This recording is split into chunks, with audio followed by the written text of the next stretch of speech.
کسی جنگل میں ایک نہایت خوبصورت نیلا طوطا رہتا تھا جس کا نام نیلی تھا۔ اس کے پروں پر نیلا رنگ ایسے چمکتا تھا جیسے نیلے آسمان پر پانی کے قطرے۔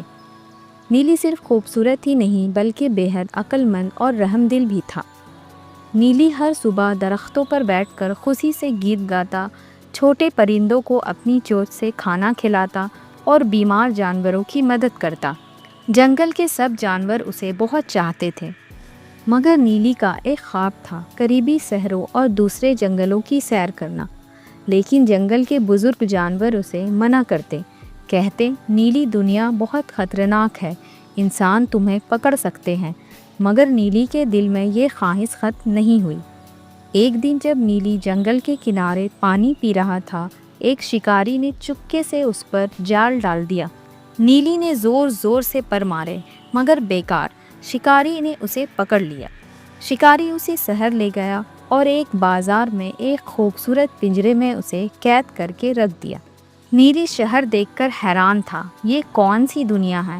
یہ درخت اتنے بناوٹی کیوں ہیں؟ یہ سب آوازیں اتنی خوفناک کیوں لگتی ہیں؟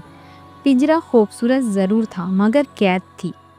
نیلی کو آزادی کی ہوائیں یاد آنے لگی، اپنی صبح کے گیت، دوست پرندے اور سرسبز درخت۔ دن گزرتے گئے، لوگ آ کر نیلی کو دیکھتے اور اس کی خوبصورتی کی تعریف کرتے، لیکن کسی کو اس کے دل کا دکھ نظر نہیں آتا۔ ایک دن بازار میں ایک خوبصورت بچی اپنی دادی کے ساتھ آئی، اس کا نام عائشہ تھا۔ وہ نیلی طوطے کو دیکھ کر رک گئی اور اس کی آنکھوں میں چمک اور ہمدردی تھی۔ وہ اپنی دادی سے کہتی ہے، دادی یہ طوطا تو اداس لگتا ہے، کیا ہم اسے آزاد نہیں کر سکتے؟ دادی پیار سے کہتی ہے، نہیں بیٹا، یہ بازار کے مالک کی ہے، وہ نہیں دے گا۔ یہ سن کر عائشہ اداس ہو جاتی ہے، مگر وہ روزانہ آتی ہے اور نیلی سے باتیں کرتی، اسے دانے ڈالتی۔ کچھ دنوں میں نیلی طوطے کو احساس ہوتا ہے کہ عائشہ اس کی بات سمجھتی ہے۔ وہ نیلی سے مل کر خوش ہو جاتا ہے۔ وہ قید میں تھا لیکن اب خود کو تنہا محسوس نہیں کرتا۔ ایک روز بازار میں آگ لگ جاتی ہے، لوگ ادھر ادھر بھاگنے لگتے ہیں۔ تبھی نیلی طوطے کا پنجرہ زمین پر گر جاتا ہے۔ ادھر عائشہ اور اس کی دادی بھی اس وقت بازار میں ہوتے ہیں، وہ دونوں آگ میں پھنس جاتے ہیں۔ نیلی طوطا کا پنجرہ گرنے کی وجہ سے کچھ ڈھیلی ہو جاتی ہے۔ یہ دیکھ کر نیلی طوطا زور لگا کر پنجرے کا دروازہ کھول دیتا ہے اور خود کو آزاد کر لیتا ہے۔ اب نیلی آزاد تھا، اڑ سکتا تھا، اپنے گھر، اپنے جنگل واپس جا سکتا تھا۔ مگر جیسے ہی اس نے اڑنا شروع کیا، عائشہ کی آواز سنائی دی، دادی بچاؤ۔ نیلی طوطے نے جب یہ آواز سنی تو دل پر پتھر رکھ کر واپس پلٹ آیا اور اڑتا ہوا عائشہ کے پاس گیا۔ اس کے دوپٹے کو اپنی چونچ سے کھینچ کر آگ سے دور لے گیا اور عائشہ کی جان بچا لی۔ پھر عائشہ اور طوطے نیلی نے مل کر اپنی دادی کی جان بچائی۔ دونوں بچ گئے، مگر نیلی طوطا کے پر آگ کی وجہ سے جھلس گئے، اب وہ اڑ نہیں سکتا تھا۔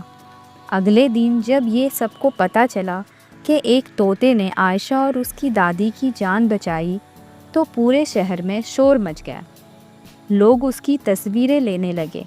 اس کا مالک بولا، یہ میرا طوطا ہے، اب یہ اور بھی زیادہ قیمتی ہو گیا ہے۔ مگر عائشہ غصے سے بولی، نہیں، اب یہ آزاد ہے، اس نے میری جان بچائی ہے، اب ہم اسے آزاد کریں گے۔ شہر کے لوگ جمع ہو جاتے ہیں اور سب مل کر یہ فیصلہ کرتے ہیں کہ نیلی طوطے کو آزاد کر دیا جائے گا اور اس کے علاج کا انتظام کروایا جائے گا۔ سب نے مل کر پیسے دیے اور نیلی طوطے کا علاج کروایا گیا۔ چند ہفتوں میں نیلی طوطے کے پر ٹھیک ہو گئے اور وہ پھر سے اڑنے کے قابل ہو گیا۔ اس دن پورے شہر نے جشن منایا جب نیلی طوطے نے پہلی بار پھر سے اڑان بھری۔ عائشہ نے اسے آزاد کیا اور کہا، اب تم اپنے گھر جا سکتے ہو۔ نیلی طوطا اڑا اور جنگل کی طرف چلا گیا۔ جنگل کے سب جانور اسے دیکھ کر خوش ہو گئے۔ نیلا طوطا جو دنیا دیکھنے نکلا تھا، قید میں گیا، قربانی دی اور پھر آزاد ہو کر واپس آیا۔ بچوں، اس کہانی سے ہمیں یہ سبق ملتا ہے کہ آزادی دنیا کی سب سے بڑی نعمت ہے۔